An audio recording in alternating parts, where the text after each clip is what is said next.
Iran ने आज रात इसराइल के ऊपर हमला किया है और उस हमले के नतीजे में इसराइल के अंदर 2 लोग मारे गए हैं और 19 जख्मी हैं।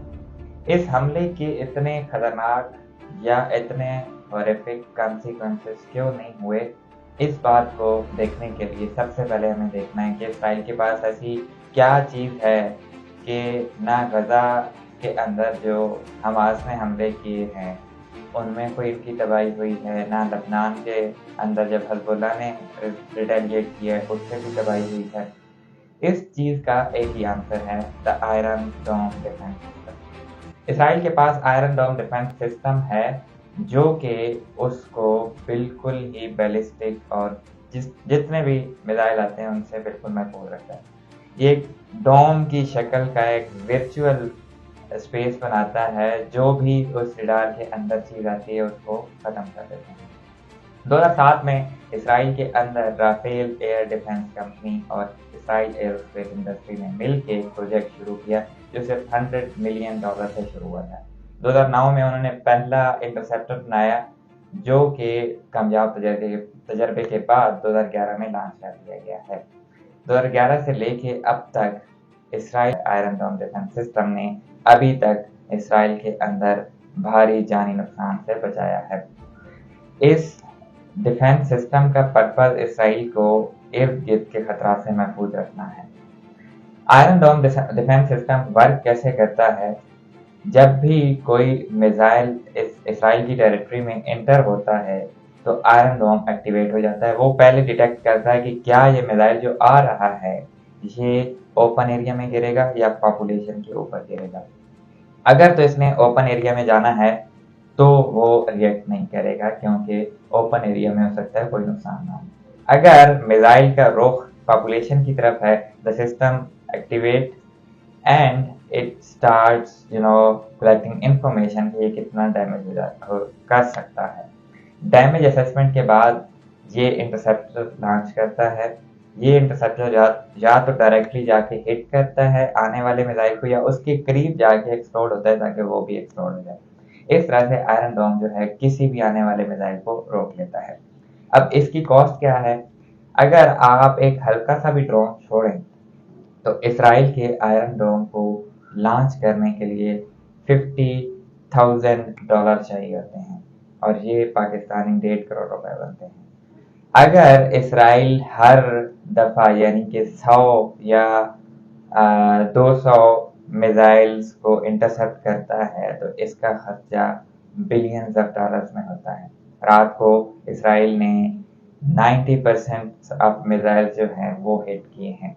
2-4 गिरे हैं जो आप मीडिया पे देख रहे हैं जिससे एक्सप्लोजन हो रहा है, उसी में कुछ लोग जख्मी हुए, बाकी सारा न्यूट्रलाइज हो गया।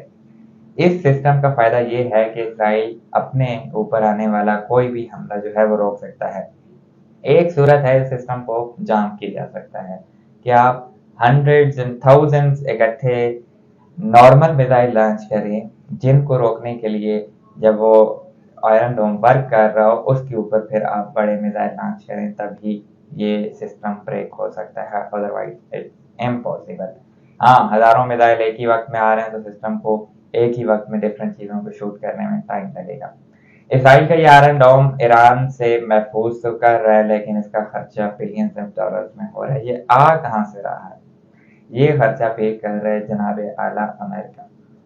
अमेरिका सालाना तकरीबन $13 बिलियन तक की एड इसराइल को फराहम करता है। इनमें से $1 बिलियन पक्का आयरन डोम के लिए होता है। अब आयरन डोम अगर इसराइल को महफूज कर रहा है तो क्या ईरान के पास कोई एयर डिफेंस सिस्टम है? ईरान के पास सिंपल सा एयर डिफेंस सिस्टम है जो कि इतनी सोफिस्टिकेटेड इसराइली टेक्नोलॉजी को रोक नहीं सकते। इस वजह से रात को आपने देखा कि सुबह की टाइम जब जंजान पे हमला हुआ तो देयर वाज नो डिफरेंस। 200 तैयारे ईरान की सरजमीन में घूम रहे हैं, there was no interception, there was no air force retaliation. इतनी सोफिस्टिकेटेड टेक्नोलॉजी है इसराइल के पास। अब इस कंफ्लिक्ट के जो सिचुएशन है इससे आगे क्या होगा? अब इसराइल के हमले की वजह से ईरान ने न्यूक्लियर डील कैंसिल कर दी है। न्यूक्लियर डील के कैंसिल होने की वजह से अमेरिका को जवाब मिल गया है कि वो भी आके इसराइल के साथ मिलकर ईरान के खिलाफ जंग लड़े और यही होना है। ट्रंप ने कहा है कि ईरान जल्दी से न्यूक्लियर टॉक्स पे आए वरना सब कुछ तबाह हो जाएगा। ये धमकी नहीं है, ये खुल्लम खुल्ला एन एक्ट ऑफ वार है, क्योंकि आप सपोर्ट कर रहे हैं कि हम जो है इसराइल को फुली सपोर्ट करेंगे आपका न्यूक्लियर प्रोग्राम तबाह करने में। सुबह इमाम खुमैनी का आपने खिताब देखा होगा, उन्होंने कहा है कि वी विल फाइट, हम उस वक्त तक लड़ेंगे जब तक हमारे मकासद पूरे नहीं हो जाते। ऑपरेशन ट्रू प्रॉमिस जो 3 लॉन्च किया है ईरान ने, उसके खातिर खा कॉन्सिक्वेंसेस इतने खतरनाक नहीं है इसराइल के लिए, लेकिन देखना ये कि फ्यूचर में क्या होगा। क्या मिडल ईस्ट के अंदर जो दूसरी मुसलमान पावर्स हैं जैसे सऊदी अरब है, तुर्की है, पाकिस्तान है, क्या ये रिस्पॉन्स देंगी? मुझे तो नहीं लगता, क्योंकि अभी आप देखें जॉर्डन, जब इसराइल हमला करता है तो कोई प्रॉब्लम नहीं है, जब ईरान हमला करता है तो एयर स्पेस क्लोज कर देता है और खुद ही शूट करने लग जाता है।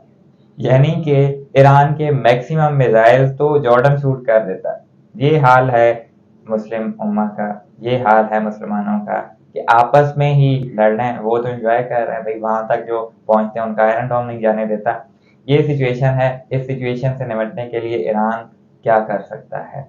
अभी ईरान के पास ना इतनी पावर है इन्वेजन की और ना इतनी पावर है न्यूक्लियर पावर बनाने की। अगर न्यूक्लियर पावर बनाने तक पहुंच चुके होते, छोटे छोटे टैक्टिकल न्यूक्लियर वेपन बना के इसराइल के ऊपर हमला हो सकता था, जो कि नहीं हुआ। इसका मतलब है ईरान के पास अभी न्यूक्लियर पावर नहीं आई। इसलिए अभी कन्फ्लिक्ट इसराइल के फेवर में है। अभी मुसलमानों को, मुसलमान स्टेट्स को मिलके इसराइल को रिस्पॉन्स देना पड़ेगा, जो कि नामुमकिन लग रहा है। Pakistan should stand with Iran. Pakistan की आवाम फुली सपोर्ट कर रही है, कम से कम मिलिट्री सपोर्ट भी होनी चाहिए, वरना पाकिस्तान जो है वो मुस्लिम दुनिया में, मुस्लिम उम्मा में उसका वो स्टेचर नहीं रहेगा जो कि होना चाहिए। पाकिस्तान जिंदाबाद।